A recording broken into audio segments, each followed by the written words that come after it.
Depressed, frustrated, sad, confused. You want answer. Let's talk. Give me a message sa page ko sa Philippine Dating Coach and you can have one-on-one coaching with Coach Baze, your dating coach. Just please subscribe to my channel and hit the bell button.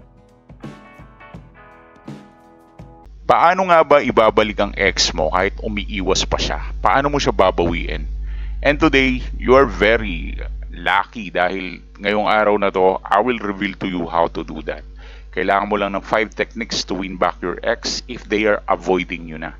And this is the thing na really matters talaga sa mata ng ex mo. It's not even just a generic advice. Pero may mga part na kailangan mong i-improve upang magawa mo ito. Tapusin mo ang buong video dahil kapag kulang, kapag 4 lang i-reply po, baka hindi maging effective, lalo lang maging worse. Narito yung mga 5 steps na kailangan mong gawin today na mismo. Okay? I-apply mo na siya today dahil napaka-applicable nito para sa'yo. If you want to get your ex back na nagiging avoidant o palaiwas, number 1, give them space. Do not rush or pressure. Let them breathe and reflect on things. Minsan kasi pabayaan nyo ding huminga. Huwag nyong sakalin yung desisyon nila na magbalik sa inyo dahil hindi yan nakakatulong. Once na nagdagdag ka ng pressure sa kanya na mag-decide siya na ikaw ang piliin niya at mahalin niya, lalo mo lang sinasakal yung desisyon ng ex mo para takbuhan ka at takasan ka dahil ang feeling niya ngayon ay hindi ka na isang ex, kundi ang nafe-feel niya sa'yo ngayon is pure responsibility. Isa ka ng mabigat na responsibilidad na kailangan niyang panindigan. Ayaw mo maging isang responsibilidad sa ex mo. Kaya siya nagiging avoidant sa'yo dahil ayaw niya ng commitment. Not yet. Okay? Kaya maganda magkaroon ka din ng mentality ng acceptance. Tanggapin mo muna na break kayo. Kung hindi mo matanggap, wala na tayong magagawa dyan. Isaksak mo muna yan sa baga mo. Break muna kayo. Okay? Huwag mo muna kasing ipilit lahat ng gusto mo. Hindi ka nga gusto eh. Diba? Nagiging avoidant nga. Iniiwasan ka eh. Tanggapin mo muna. Huwag ka munang puro iyak, puro self-pity. Tanggapin mo muna. Tapos wag mo siyang bigyan ng pressure na balikan mo ko. Come on. Do not overpressure your ex. Give a time to breathe. Para makapag-reflect siya sa mga bagay-bagay, di ba? Minsan kasalanan mo din kaya ayaw bumalik na yung ex mo. Ang kulit-kulit mo. Number 2, napaka-importante nito, improve yourself. Napakahalaga ng focus on your self-growth, emotionally, mentally, and physically. Show that you are better now. So when I say improve yourself, sana naman hindi lang puro physical ang ini-improve nyo. Sana din emotional and mentally. You need to change that kind of thing. You know that. We're too old for this. But there are times that you should develop emotional strength and mental strength. So paano ko ma-advise to? Go to church. Listen to the Word of God. Feed your spiritual health. Go to gym. Improve your physical well-being. Mentally, go to your coach. Go to your life coach. Parang ganun. Or if you want to improve your mental health, go for physical activity gaya ng hiking, lumabas ka, go with your friends, and have a meditation. Something like that. Transform yourself. Study. Nandyan na yung YouTube. Ang dami mo na pwedeng matutunan sa self-help videos. Nandyan lang. Why don't you try to improve yourself? You need to become better mentally, emotionally, and physically. Dahil ang getting your ex back game is really a tough game. Hindi siya yung game na ganun lang kadali. Number 3, kapag nabigyan na natin ng no contact rule, eto na yung isang tough na bagay na pwedeng gawin pero depende kung dapat gawin o hindi. Isa itong bagay na pagdidesisyonan. Ito yung tinatawag na reach out casually. After some time, di ba, kailangan mo rin mag-send ng short and light message. No emotional pleading, just a casual and respectful. Pero napaka-crucial nitong number 3. Dahil 2025 nakita ko at naranasan namin with my clients kung paano namin binabalik yung ex nila. May mga times talaga na ang reach out na yung nagiging effective. Lalo na kung talaga mahal mo naman yung tao. Pero maganda muna na applyan mo siya ng no contact rule. I-no contact rule mo muna. May mga sitwasyon na ang no contact rule ay dapat forever na. Hanggat hindi nagre-reach out ang ex mo, hindi ka magre-reply. Gagawin mo yon kung ang sitwasyon ay ikaw yung nangulit.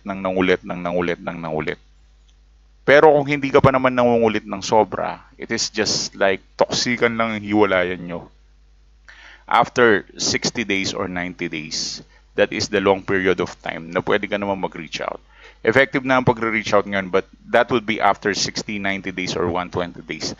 It depends on your situation. Kaya nga kailangan ng personal assessment dyan. Ngayon, kung confused ka dyan sa part na yan, kung para ba sa'yo yung reach out casually or no contact rule forever ang applicable sa'yo, message us sa Philippine Dating Coach so we can assess that.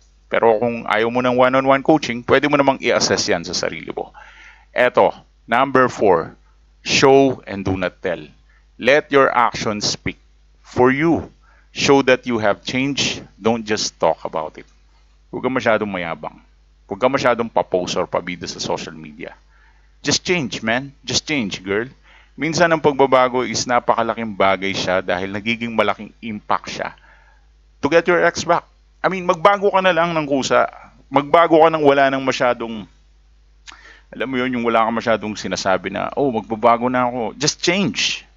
Huwag mong ipagyabang. Do not overcompensate and complicate things na kailangan ko magbago para mabalik kong ex ko. That's a trash kind of mindset. Tanggalin mo yung ganyang mindset. Hindi yan nararapat dito. Ang mindset na kailangan mo is just change because you love yourself. Because you're selfish. Right?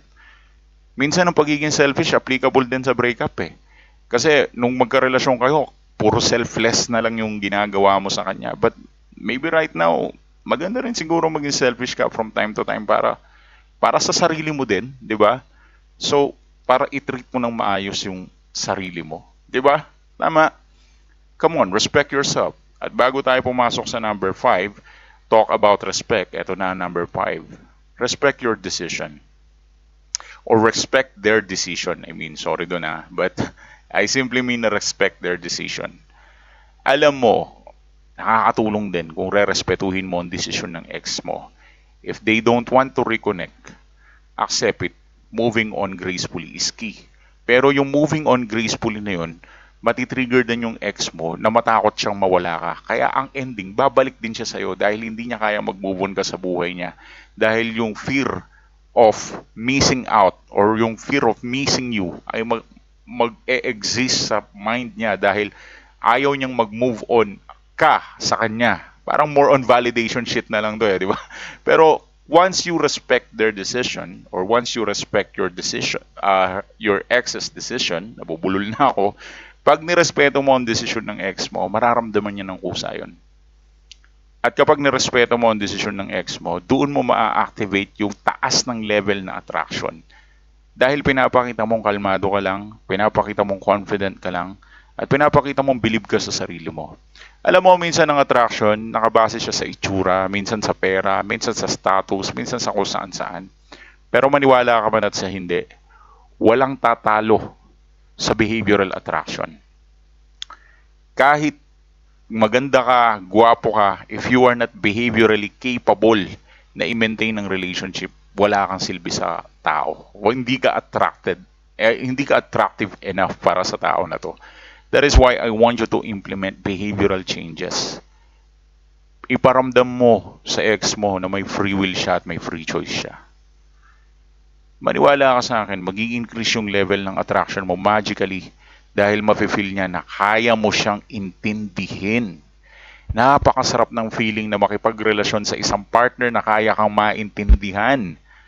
Kaya iparamdam mo na yung desisyon niya is nire-respeto mo dahil kapag ginawa mo yon, pinaparamdam mo rin at the same time sa kanya na kaya mo siyang intindihin. At kapag nararamdaman niya na kaya mo siyang maintindihan, that would be the time na ma-appreciate ka niya dahil it simply means kaya niyang mag-reconnect sa'yo.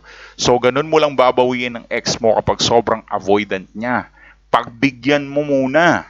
Huwag mong kulitin para hindi ka nagmumukhang tanga, di ba? Ganun lang yung kasimple. For one-on-one coaching, give us a message sa Philippine Dating Coach. Yo, thanks for watching.